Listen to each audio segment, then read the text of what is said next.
Shalom, Bapak Ibu, Saudara-saudari yang terkasih, dimanapun berada, damai sejahtera buat kita semua dari Tuhan kita Yesus Kristus. Seperti biasanya setiap hari kita merayakan pestanya orang-orang kudus. Hari ini hari Selasa tanggal 24 Mei tahun 2022, kita merayakan salah satu pestanya orang kudus, yaitu Santa Agatha Kim Agi. Saya akan menceritakan bagaimana kisah dan perjalanan Santa Agatha Kim Agi ini secara singkat. Dengarkan ya Bapak Ibu, saudara-saudari yang terkasih. Santa Agatha Kim Agi berasal dari keluarga yang belum mengenal Kristus. Demikian juga dengan suaminya.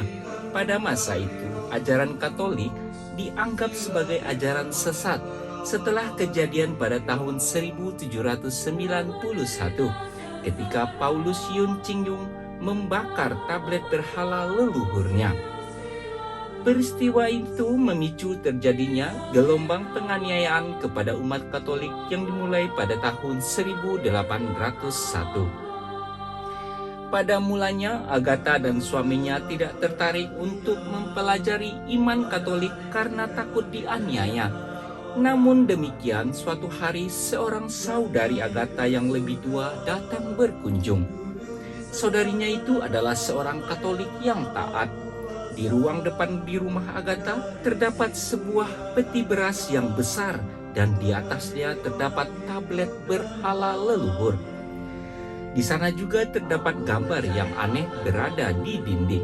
Saudara Agatha ini menganggap semuanya itu adalah dosa besar. Karena itu, dalam suatu kesempatan dia berkata kepada Agatha, "Mengapa kamu menyimpan benda-benda itu di rumahmu? Semua itu adalah tahayul yang tidak berguna. Buang semua itu dan jangan percaya kepada benda itu lagi." Apa yang bisa saya lakukan? Saya menikah dengan seorang yang mempercayainya.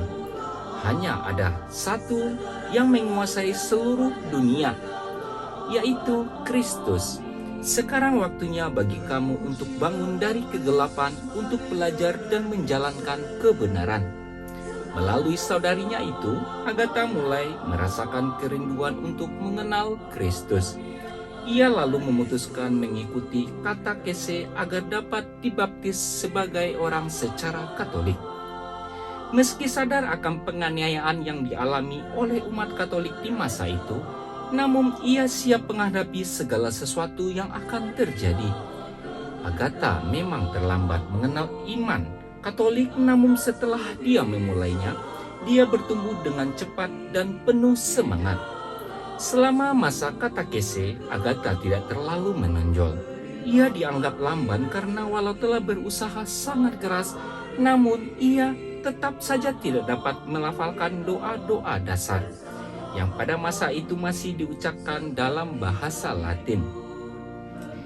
Di kalangan umat Katolik Korea, Agatha dikenal sebagai seorang wanita yang tidak tahu apa-apa kecuali melafalkan nama Yesus Maria dengan penuh iman. Pada bulan September tahun 1836, Santa Magdalena Kim Obi dan Santa Barbara Han Agi ditangkap bersama-sama. Tidak diketahui dengan pasti apakah Santa Agatha Kim Agi juga ditangkap saat bersama mereka atau di rumahnya sendiri. Dalam suatu kejadian, mereka bertiga dibawa ke penjara bersama-sama. Di penjara, mereka berkumpul bersama beberapa umat Katolik yang telah ditangkap. Mereka adalah Santo Damianus Namyongkyok yang ditahan dengan tuduhan menyembunyikan jubah uskup, Santo Petrus Kwang Tung Kin yang dituduh menjual salib dan gambar-gambar suci, Santa Anna Paagi yang berada tetap di penjara walaupun suami dan anaknya telah murtad, dan Santa Agatha Yi, kakak perempuan dari Santo Petrus Yi Hoyong. Di antara umat beriman ini, orang pertama yang diintegrasi adalah Anna Paagi. Walau telah menjalani siksaan yang hebat, namun imannya tidak tergoyahkan. dia juga menjawab pertanyaan para penyiksa dengan tenang. Walau suami dan putra saya telah murtad, saya memilih untuk mempertahankan iman saya dan mati untuk itu. Atas jawabannya ini, wanita pemberani ini kembali disiksa dengan mengerikan sampai tubuhnya berlumuran darah dan wajahnya hampir tidak dapat dikenali lagi. Selanjutnya adalah Santa Barbara Han Agi. Tidak kalah berani dari Anna Pa Agi, Barbara tetap mempertahankan imannya walau disiksa dengan keji. Agatha Kim kemudian dipanggil untuk menjalani pemeriksaan. "Benarkah kamu percaya akan gereja Katolik?" tanya petugas penjara. "Saya tidak tahu apapun selain Yesus dan Maria." "Jika kamu dapat menyelamatkan hidupmu dengan menolak Yesus dan Maria, akankah kamu menolak mereka?" "Saya lebih baik mati daripada menolak mereka." Walaupun disiksa, Agatha tidak dapat dibujuk untuk mengubah pikirannya. Melihat hal ini, komisaris polisi kembali memasukkan mereka ke dalam penjara. Ketika tahanan Katolik lainnya melihat Agatha Kim Agi tiba, mereka bersukacita menyambut dia. "Inilah dia, Agatha, dia yang tidak tahu apapun selain Yesus dan Maria," kata mereka ketika mereka memberi selamat atas keberaniannya. Sebelumnya, karena ketidakmampuannya untuk belajar agama dan menghafalkan doa, Agatha Kim Agi belum sempat dibaptis. Dia kemudian menerima pembaptisan di penjara selama masa penganiayaan berlangsung. Pembaptisannya memberikan dia kekuatan baru, dan oleh karenanya dia dapat mengatasi siksaan dan hukuman yang kejam. Setelah seluruh penyelidikan dan cobaan, hukuman mati dijatuhkan kepada Damianus, Nam Myong Hok, Petrus Kom Tung In, dan Anna Pa Agi pada tanggal 11 Mei tahun 1839. Pada hari berikutnya, Agustinus Yi Kwang Hon dan Lucia Pa Hui Sun juga dijatuhi hukuman mati. 3 hari kemudian, Magdalena Kim Obi, Barbara Han Agi, dan Agatha Kim Agi juga dihukum karena mempercayai iman Katolik dan menolak untuk murtad. Para pahlawan iman ini akan dieksekusi bersama-sama pada tanggal 24 Mei tahun 1839. Proses eksekusi para martir ini digambarkan oleh Santo Carolus Chon Siung Kyol sebagai berikut. Pada hari yang sudah ditentukan, sebuah gerobak sapi dengan palang yang lebih tinggi daripada tinggi rata-rata orang saat itu didirikan bagi mereka. Kemudian mereka dibawa keluar dari penjara.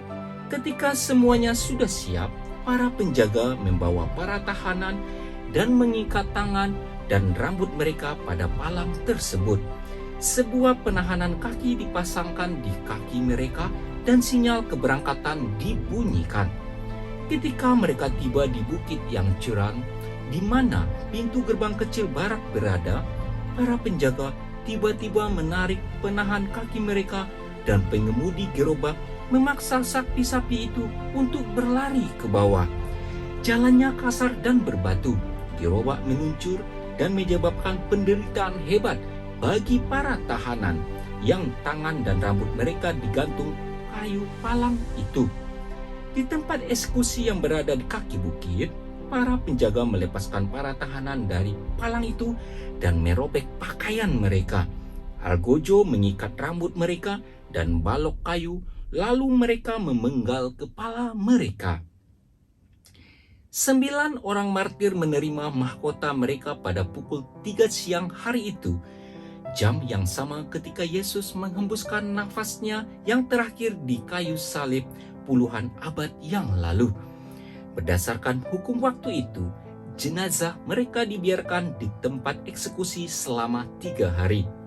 Santa Agatha Kim Agi, Santa Magdalena Kim Obi, dan Santa Barbara Han Agi dibeatifikasi bersama para martir Korea pada tanggal 5 Juli tahun 1925 dan bersama-sama dikanonisasi pada tanggal 6 Mei tahun 1984 di Yoido, Seoul oleh Paus Yohanes Paulus yang kedua. Bapak, Ibu, saudara-saudari yang terkasih, begitulah cerita singkat tentang Santa yang kita rayakan pada hari ini. Semoga kita yang selalu mengikuti bagaimana kisah cerita tentang orang-orang kudus yang telah dahulu memuliakan nama Tuhan kita Yesus Kristus, iman kita semakin dipertebal, kita semakin diberkati, dan untuk selalu saling melayani kepada sesama umat ciptaan Allah. Selanjutnya kita akan mendengarkan bacaan liturgi hari ini dan mendengarkan renungan harian Katolik. Sebelum kita melanjutkan, marilah kita mempersiapkan hati kita untuk menerima memohon berkat dari Tuhan kita Yesus Kristus.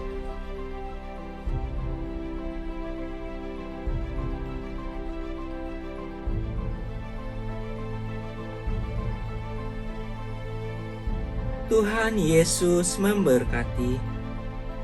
Amin.